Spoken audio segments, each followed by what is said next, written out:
Dakar Matin. ñi ngeeg madame Tall moom xamee naa bu baax ki nga xam ne moo di Adji Sarr parce que Adji Sarr doon na liggéey ci moom te tamit ci mbir yi nga xam ne ñu ngi koy waxtaanee am na loo xam ne mën nañu ci yëgal ginnaaw bi ñu la nuyoo ba noppi laaj bu njëkk bi mooy nan nga xamante kii nga xam ne moo di Adji Sarr. waaw Pape Ali maa ngi lay fay ci nuyoo bi. di nuyoo aussi sa auditrice yi ak sa auditeur yëpp par rapport ak sa question bi naka laa xamante ak Adji Sarr Adji sama boutique la doon romb chaque jour donc à chaque fois dafa doon laajte ndax soxla nañu vendeuse et à chaque fois aussi dafa doon tombé du ñu soxla donc ba benn jour elle a insisté fekk tamit ma soxla woon mais je la trouvais très très jeune par rapport à ça. Mais elle a insisté et j'ai vu qu'elle avait une certaine ouverture d'esprit. Elle était assez gentille et tout. Donc, finalement, tu l'as décidé, accepté one offre pour mu mën a nekk vendeuse au niveau de la boutique. Donc, noonu la xamante bi commencé. Et ça, ça date d'il y a 2 ans et demi, 3 ans. De cela. Concrètement lan la doon liggéey ci boutique bi. En fait li mu doon liggéey ci boutique bi c'était beaucoup plus faire le ménage, nettoyer la boutique et puis bon quand je ne suis pas là-bas s'occuper de recevoir les clients loolu la doon liggéey ci boutique bi. ci wàllu comportement am est-ce que am na loo xam ne suspecté woon nga ko ci wala déet.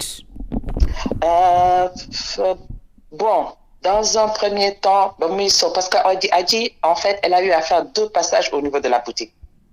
Bon, le premier passage, elle a eu à faire un premier passage et puis bon, j'ai eu à la renvoyer parce que j'avais constaté quand même ci comportement am ay yu ma neexul mais comme mu nekkoon xale boo xam ne xale bu baaxoon ci man joxoon ma respect quand même donc ma doon doxal affaire yu yaay ak doom surtout que nag mu nekk xale boo xam ne dafa teel a ñàkk yaayam donc yërmande boobu laa doon doxal ak moom donc yu bëri ma ko doon supporter donc ma gisoon ay lectures yu xawoon nekk ci moom maanaam xale boo xam ne du la wax dëgg sama portable bu ma ko tegee yenn saay mu xool ko jël ay contact yooyu mu contacter leen jafe-jafe yu mel noonu bon j'aurais pas aimé revenir là-dessus parce que c'était un premier passage bu mu defoon noonu ma dàqoon ko mere ko et tout ça et puis j'ai été assez trop agressive même par rapport à ce renvoi-là mais par la suite mu ñëwoon jéggalu et tout ça ma baal ko et tout donc te nit ki boo jéggalee quand même am na yoo xam ne mën nga ci bañ a dellu si waat. mais boo waxee ne day jël sa téléphone di jël ay contact gu ñan la doon jël par exemple. samay contact la doon jël di jël sama contact di woo ñooñu di leen di envoyer message ay affaires yoo xam ne yu xaw a doy waar. yu xaw a doy waar mooy lan. envoyer message pour xamante ki yow. Je veux dire que xaw a doy waar weesuwul nit koo xam ne xamoo ko sa patron teg téléphone am xamoo ko nga jël téléphone bi ubbi ko jël ay contactam pour woo ay nitam je veux dire que loolu dafa xaw a doy waar daal. mais ñu ne est-ce que Adji Sarr moom affaire bi laata muy am na ñu ko doon jël ci sa boutique mu nekkoon affaire bu la jaaxaloon wala am na wala amul. amoon na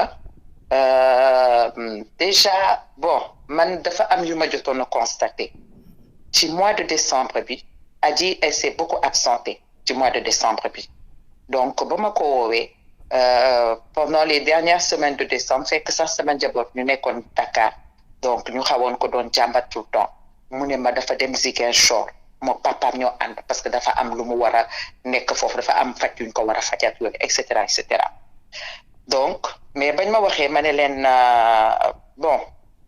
leen Adji nekkul Ziguinchor xam naa aji donc lépp lu muy wax nii gëw ma ne mu nekk lu am mais ba ma ko waxee loolu la ma wax donc ma jàpp loolu donc durant tout le mois de décembre mu nekk yore ay absence am répétitive du coup ñu reprendre année bi janvier ma woowaat ko mu saraxu ma ne ma non maman dinaa reprendre ma ne ko non man gis naa ne yow amatoo jotu boutique bi mu ne ma non maman bàyyil noonu rek dafa am ci lu ma nekkoon mais léegi ma pare te bu ma pare di nga gis waaw maa ngi jéggalu rek mais lundi dinaa reprendre donc lundi boobu ñu teg ci yeneen 2 lundi yoo xam ne reprendre entre temps ñu indil ma beneen xale bu ñëw pour mën a def li mu doon def donc xale boobu ba mu ñëwee c'était un 19 janvier 2021 xale bi ñëw donc ma wax ak moom et tout donc la petite était prête pour commencer immédiatement donc ba ma waxee ma ne ko donc comme te suba la fa te mois bi des na 10 jours y a pas de souci mën nga commencer suba loolu gën a tax sax ma jàpp date yi donc la petite a commencé le 20 et immédiatement ba ma wooyee aji le 19 man naxtaan ak moom ne ko bébé kaay indil ma caabi bi parce que am na ku war a commencer wax ko wax bu rafet pour que mu indi caabi bi parce que xam naa ko bugul bàyyi boutique ba te man xaw moon ci lu mu nekk mu ne ma maman danga may dàq ma ne ko dàquma la fii sa boutique la fii lu la neex nga fii def yow yaa fii chef léegi yow da ngay indi caabi bi comme ça kii ma jël mën di la def mën na def nettoyage yi mën di ubbi boutique bi parce que man tamit munuma di wàcc ñëw di continuer ci boutique bi di def yenn yi mu ne ma d'accord ma ne ko léegi suba dimbali ma rek nga ñëw won ko c'était le 20 janvier nga ñëw won ko liggéey bi comme ça nga joxaale caabi bi et puis après ça di nga xam nooy doxalee et c'est ce qu'elle a fait vraiment parce que c'est une fille boo xam ne vraiment jox na ma ca le 20 mu ñëw toppatoo fii boobu won ko et tout elle m'a pas trouvé là-bas mais won na ko li mu war a def ak yëpp le 21 janvier Adji elle revient à la boutique d'ailleurs elle est revenue vers les coups de 16 ans mu fekk ma ak sama belle-sœur sax maa ngi toog ak sama belle-sœur ci boutique bi elle est là elle vient tout excitée Adji dama jël taxi ñu fay taxi bi vraiment et puis mu ne ñu koy tooñ mu ne ma maman boo xamoon ku ma amal rendez-vous billaay di ngeen ma gën a respecté ñu reetaan ko ñu def waxu kasaw et elle m'appelle à l'arrière de la boutique elle insiste elle m'appelle à l'arrière de la boutique parce qu'elle voulait chercher des chaussures parce que soi-disant qu'elle avait un rendez-vous mu woo ma ci arrière boutique bi ne ma waa maman dama am problème ma ne ko jàmm Adji problème mu lan mu ne ma maman dama am problème ma ne ko problème mu mbaa jàmm c'est vraiment difficile ma ne ko Adji problème mu lan mu ne ma maman dama ëmb ma ne ko Adji ëmb ma ne Adji à ton âge parce que les gens disent que Adji a 21 Adji a 22 mais Adji elle est jeune Adji même d'après ce qu'elle me disait Adji peut-être qu'elle doit avoir dans les 18 ans 19 ans ma ne ko Adji ne me dis pas que à ton âge toi tu couches avec des hommes bul ma wax loolu parce que en fait ñun suñu génération peut-être que dañu xaw a pudique yenn yar yi yu ñu amoon am na yoo xam ne mënuñu ko xalaat mu ne ma maman yow lii moo la yàq ma ne ko non bul ma ne lii moo la yàq Adji qu'est-ce qui se passe mu ne ma waaw d'ailleurs sax dafa am un jeune excusez-moi parce que je vais pas citer de nom aussi parce que pour ne pas mettre jouer sur la sécurité des gens mu ne ma benn haut responsable pour ma wax turam mais wax na ma turam mais c'est un haut responsable textuel je répète ce que Adji m'a dit kooku diw c'est un haut responsable qui est à l'APR moom moo ma bëgg a yóbbu ci président ma ne ko président jàmm Adji ana sa ëmb lu mu jotee ak président Adji je ne comprends pas là il faut que tu arrêtes parce que tu es en train de mentir fen baaxul arrête mu ne ma non maman fenuma waatal ma comme elle a l'habitude de faire waat et ma ne ko non là tu arrêtes ma ne ko léegi mu ne ma waa maman ki ma ëmbal su ma la ko waxee di nga waat ma ne ko Adji yow sa ëmb lu mu jotee président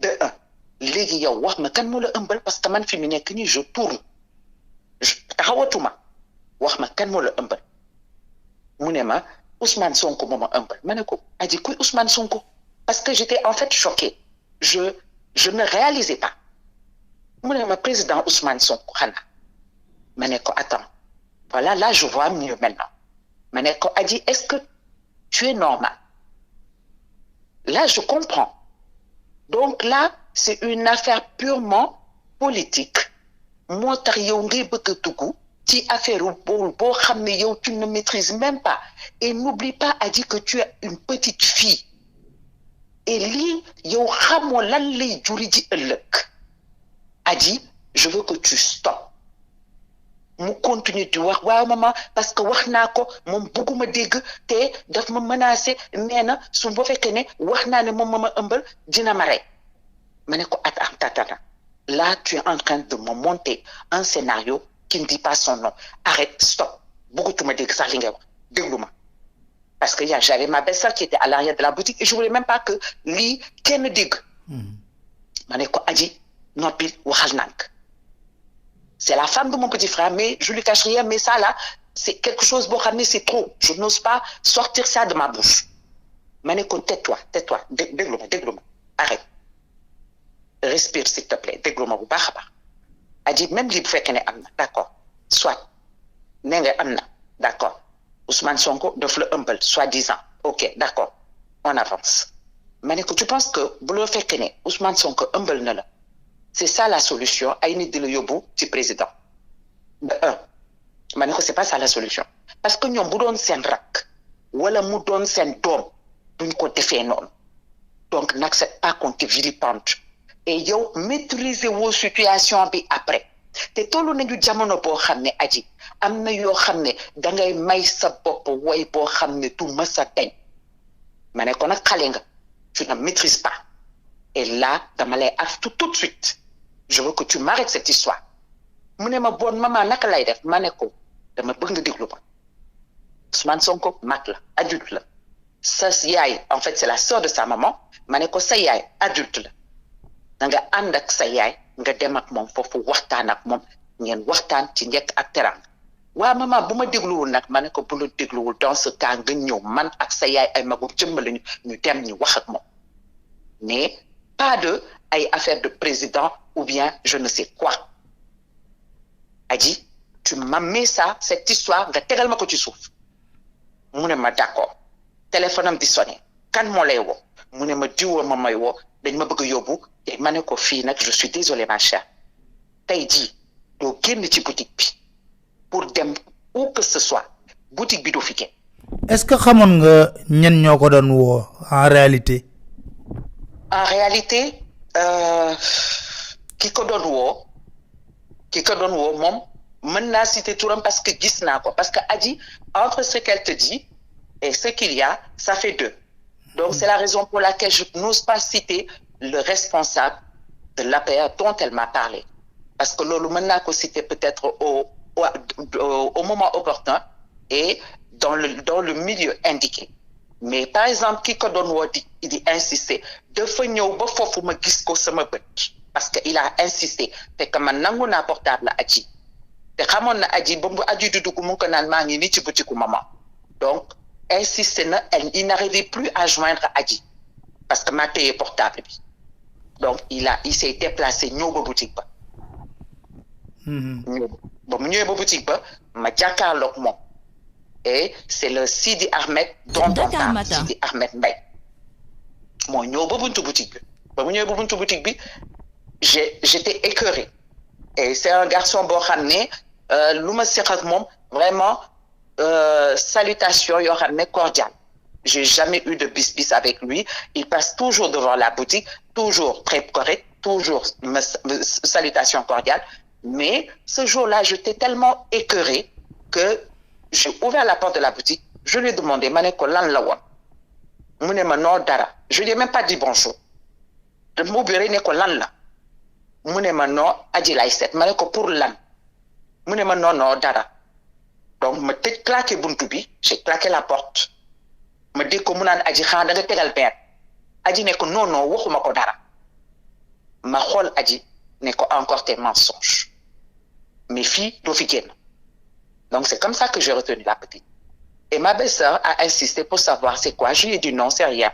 Bàyyi mag Adji parce que Adji mi dafay reewantu bon histoire de camoufler les choses parce que c'est un truc boo xam ne qui était assez gros que je n'osais pas sortir de ma bouche. Dakar Matin. kon daal Adji moom wéral na ne am na responsable APR bu ko war a yóbbu ci président.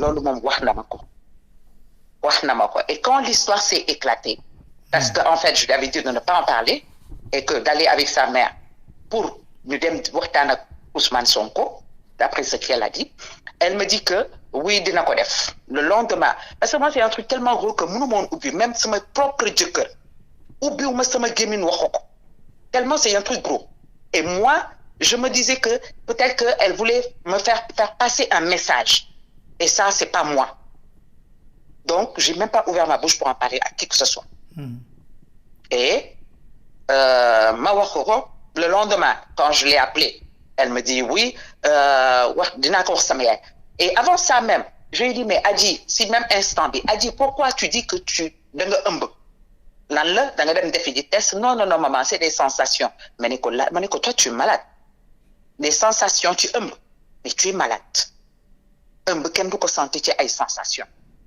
il faut aller voir un médecin balaa ngay waxee sama sa yaay demal gisi médecin ba pare nga mën a xam loolu lan moo la jot exactement et je lui ai posé la question tout bêtement mais yow foo xamee ça Ousmane Sonko mu ne ma xam naa ko di ba ma nekkee xale ba léegi c'est ce qu'elle m'a sorti mais il n'a jamais été question que Adji était dans une salle de massage Adji faisait du massage ou bien Adji faisait le massage à Ousmane Sonko non elle m'a jamais fait part de ça jamais donc noonu laa ko punir ci boutique bi ba 18h et après on a eu quelque chose à acheter pour la boutique et tout ça et c'est échappé et pour l'histoire quand ça s'est éclaté même le 2 elle m'a appelé vers 22h30 le 2 quand elle m'a appelé mon mari était sur son tapis de prière mais wus naa ko wax du 21 au 2 j'ai pas ouvert ma bouche pour en parler du 21 janvier au 2 février waxuma ci le soir du 2 février maa ngi toog sama jëkkër mu ngi toog moom mu woo ma sur un numéro Tigo maa ngi naan kan moo may woo ni ci numéro Tigo à ma grande surprise c'était elle et quand elle m'a appelé oui maman jaaroon naa boutique ba réglé naa la ay affaire ma ne ko sama bébé et tout ça yooyu ma ne ko alors ça va mu ne ma ça va ma ne ko tu es sûr que ça va mu ne ma oui maman ça va amul benn problème ma ne ko d'accord parce que je voulais pas parler de ça et puis sama jëkkër peut-être di xam li may wax et tout ça parce que ku ci nekk da nga koy jàppee comme sa doom bu doon sa doom ni nga koy régler jafe-jafeem man noonu lay régler les jafe-jafe doomu jàmbur ak surtout nag xale boo xam ne daf ma jege donc man il n'était pas question qu'elle soit vilipendée il n'était pas question s'il y a un problème réglons le problème en adulte s'il y a un problème réglons le problème en privé mais pour moi il n'était même pas question que ce soit des choses qui soient vilipendées ou bien qu'on aille voir X, Y. Non. Mais yow léegi histoire bi ba mu éclaté ban effet la def? Ben, le 3 quand je me suis j'ai allumé mon portable me gis ay messages yu daanu ay les messages qui sont transmis à ça accuse de viol et de menaces à Ousmane Sonko. J'étais choquée. Non, c'est pas possible. C'est pas ça, on parle pas de Adji.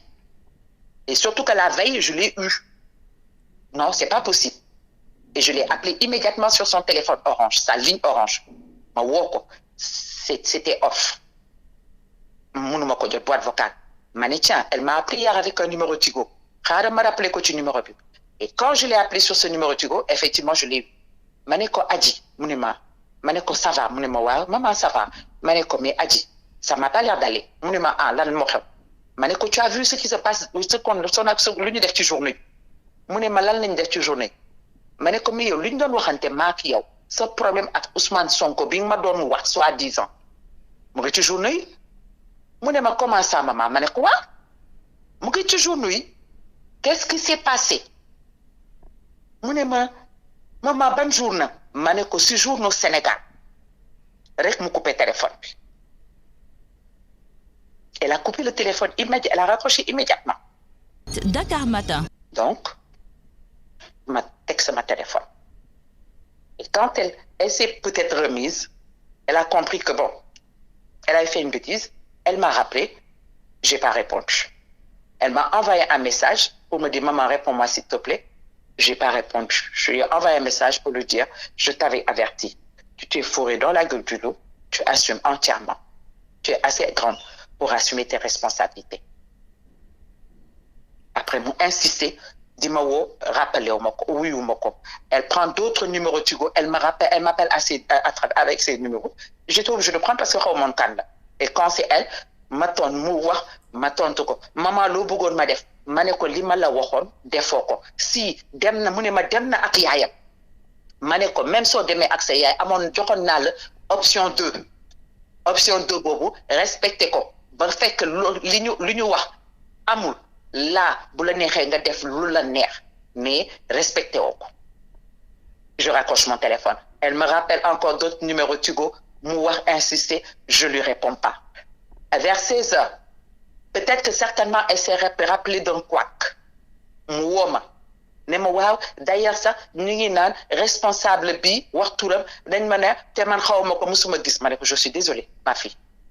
Là tu es en train de mentir encore. Yow sa jëmmu bopp yow yaa ma ko wax du keneen ku ma ko wax yow yaa ma ne diw moo la bëgg yóbbu moo la yóbbu ni ci diw ci président donc bul wax lool. Elle me dit ah couper téléphone bi. Donc après c'était le black.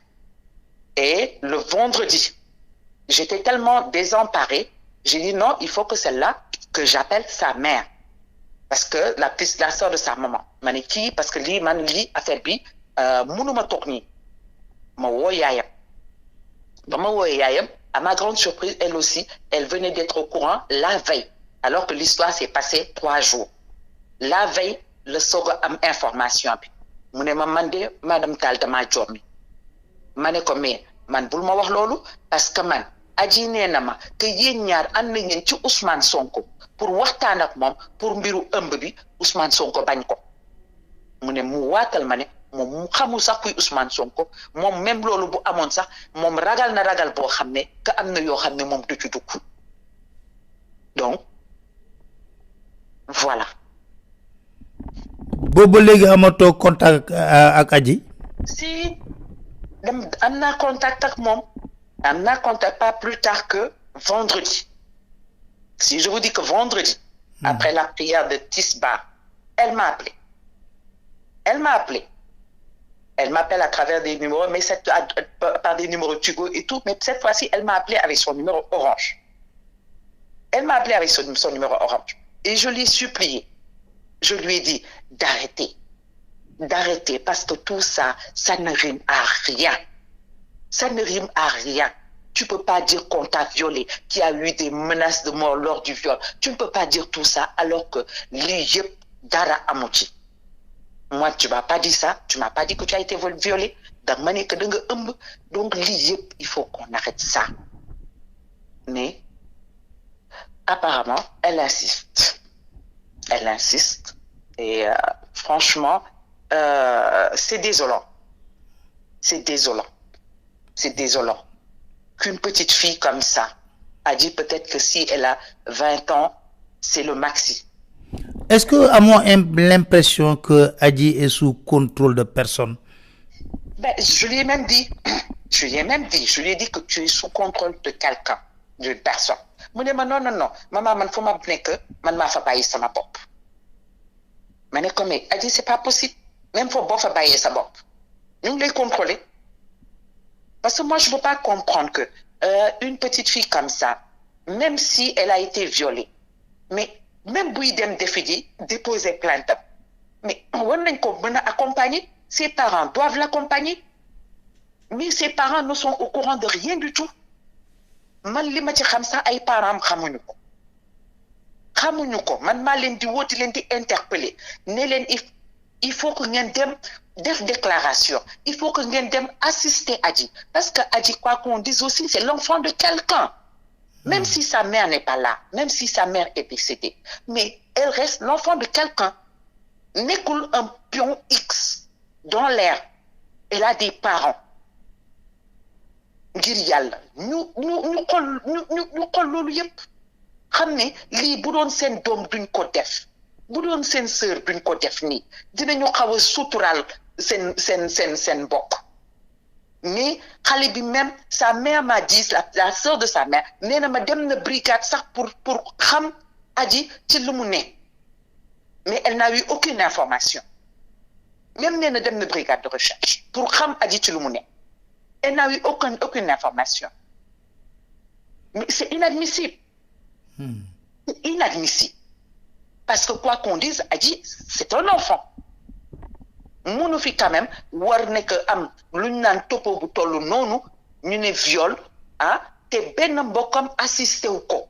Benn mbokam assisté wu ko. Munul nek. Et c'est vraiment dommage. C'est vraiment dommage. Parce que c'est une fille, c'est une fille qui est adorable, quoi qu'on dise.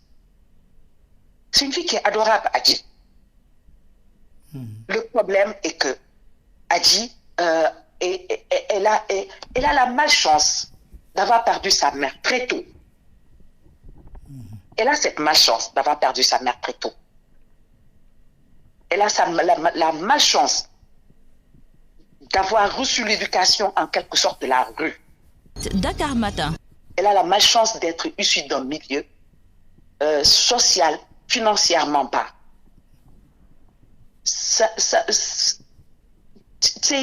C'est dommage. Et ça, quand même, je veux dire que tout ceci fait d'elle une proie facile. Une victime. Une victime. Je ne justifie pas son acte. Ça, je ne le justifie pas. Mais juste pour dire que elle est également une victime. Et encore une fois, tout ça montre l'importance d'une mère dans cette société. La mère, elle est importante. Et j'en profite vraiment pour parler, pour rendre hommage à toutes les femmes. Parce qu'on est dans un mois, c'est le mois de la femme. C'est inadmissible. C'est inadmissible qu'on en soit à ce niveau-là. Et je rends hommage à toutes les femmes.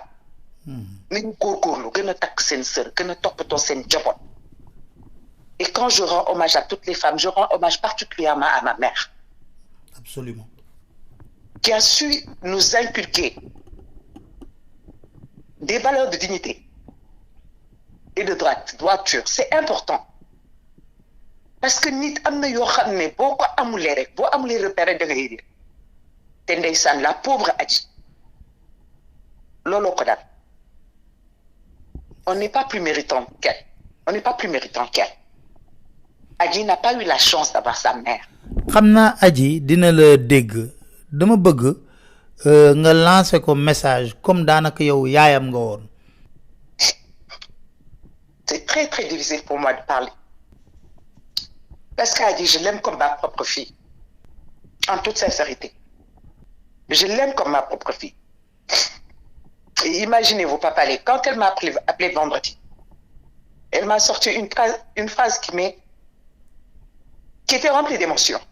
Elle m'a dit, maman, man yow xam nga ne su ma doon tànn ci àdduna bii ñu nekk nii kuñ ma mënti tegal mu nekk sama waa kër ak kuñ ma mënti tegal yow lay tànn loolu dafa fort. Certains peut-être ce n'est en langage sénégalais sax nit ñi mën nañ ne ay dóor la mais le fort la ci man. Et à mon tour je te dis Adji, je te tends la main très sincèrement. Je ne t'abandonnerai jamais dans de telles situations. Et foo ma woo dinaa la wuyu dinaa ñëw secourir la foo ma woo parce que xam naa ne li ngay def nii du sa sago li ngay def nii du loo tey li la ko yóbbu manqué entourage bu baax moo la ko yóbbi de par ces accusations de viol surtout qui sont relayées au niveau de tous les médias mu nekk lu ñaaw et musoo ma ci wax. Je te lance le cri du cœur d'une maman qui continue à te tendre la main malgré ton acte impardonnable. Je continue à te tendre la main, Adji. Adji, Nul n'est parfait. Nul n'est parfait. Mais adduna bi daf ñuy offrir ay opportunités yoo xam ne dinañu mën a recommencer à zéro. Adji, je te demande juste une chose, de te ressaisir. Et je suis sûre que comme tout bon musulman, Ousmane Sonko te pardonnera. Adji, ressaisis-toi encore une fois. Et tu verras que même le peuple sénégalais, qui est pris en otage depuis pratiquement un mois, jour pour jour, te pardonnera également. Merci, Papa Lé. Je ne peux pas continuer. Je veux juste prier que Dieu veille sur notre cher Sénégal. Merci beaucoup. Merci beaucoup, Madame Tal. Dakar Matin.